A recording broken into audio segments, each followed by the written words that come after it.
guys, my name is Emily, welcome back to my channel. I feel like all I do on this channel lately are TBR videos, but I feel like this one is especially important because February is Black History Month, and so I went through my shelves behind me. These are my shelves of unread books, and I pulled all of the books by authors of color. Well, I pulled all of the books by Black authors, because it's Black History Month. Looking at it, it's a really ambitious pile of books, but it's a really good mix of things as well. And so because these are the things that I want to focus on in February specifically, I thought I would share. The first book I have here, which you've seen a lot on my channel if you've looked at my TBR videos, is Why I'm No Longer Talking to White People About Race by Reni Eddo-Lodge.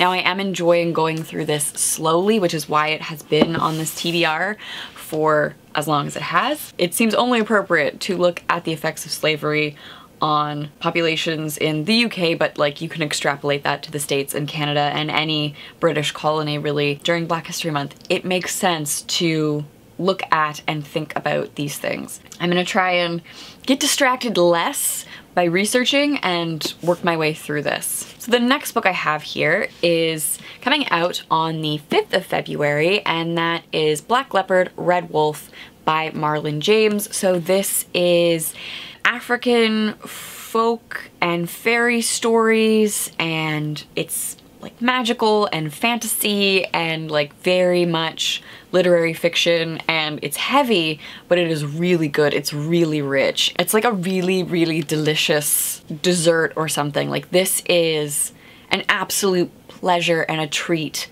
to read. The third thing I have here is the Inheritance Trilogy by N.K. Jemison, and so that is The 100,000 Kingdoms, The Broken Kingdoms, and Kingdom of Gods. Now I don't know if I'm gonna read all three in February. That seems very ambitious. So these are books that I feel like have gotten a lot of hype on BookTube.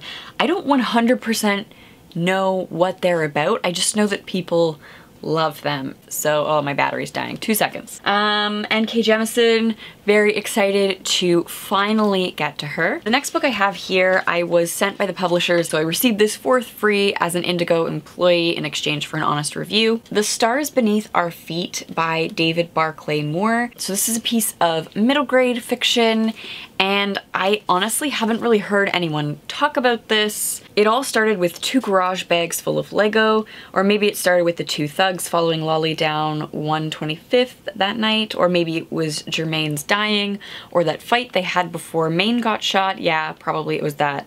Lolly's having a hard time knowing how to be without his older brother around. It seems like he's either sad or mad. The thing that helps him most is building. His mom's girlfriend gave him 2 bags of Lego, and Lolly's working on an epic city, a project so big it outgrows his apartment. What would Germain want him to do? Get with a crew and take revenge, or build a different kind of world for himself?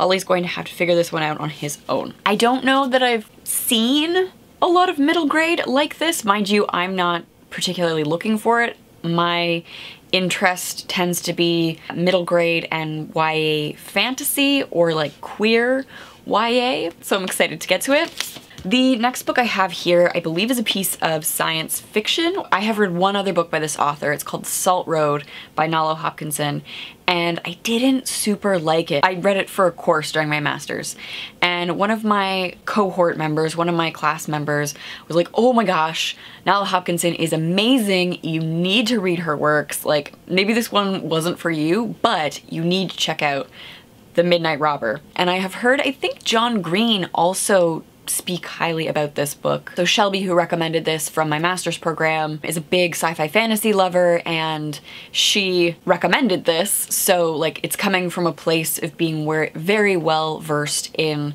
the genre and what is available in the genre. And then John Green, a lot of his recommendations, like the books that he has recommended that I've picked up, I have liked. I like what John Green writes for the most part, so like there's 2 really great sources saying that you will like this book. So I'm hoping to get to this during the month of February. Then I have 2 Zadie Smith books, Northwest and White Teeth. Both of these I have picked up over the years. There are some more literary adult fiction booktubers. Their channels are smaller than the YA booktubers.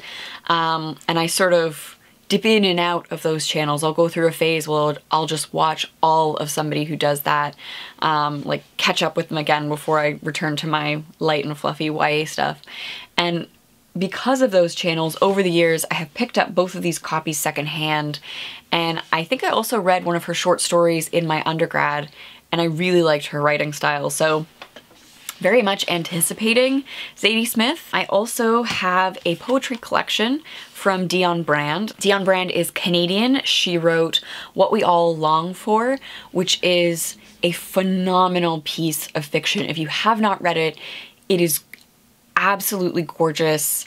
I don't talk about it on this channel enough or at all. Maybe way back in the beginning, like when I first had this sort of problematic Canadian author spotlight series, I maybe talked about her, but she is a phenomenal writer and I am so excited to get to this poetry collection.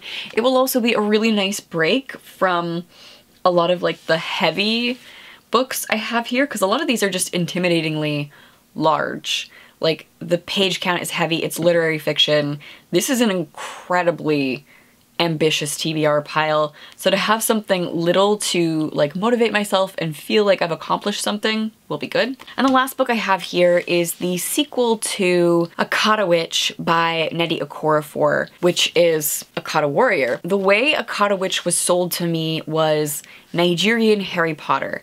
Now I think it's really dangerous to compare anything to Harry Potter, but I totally get it at the same time. Like, I was incredibly wary going in to Akata Witch with the Harry Potter reference, but I get it. I think it is a very apt comparison. Just in the like outsider learning they have magic coming into this school of magic, although the magic institution is less like a British boarding school and more like a PhD or master's supervisor student relationship. That was pretty cool. I really enjoyed that, and this is the sequel to it. Maybe I should put the little books on the top.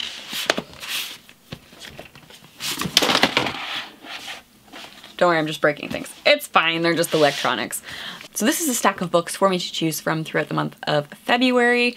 I am very much looking forward to doing so. Also, I have a Patreon now. Links for that are down below. If you want to support me or support this channel, that would be amazing. And my top tier patrons are allowed to vote and help shape my TBR. So I will give a selection of books. They will get to vote to guarantee a read and review of that book in the month. And for everybody else who is watching, your likes and your comments, your shares, they help out a lot too, and I thank you guys so much. Let me know your thoughts on this TBR in the comments down below. Thank you guys so much for watching, and I will see you soon. Bye.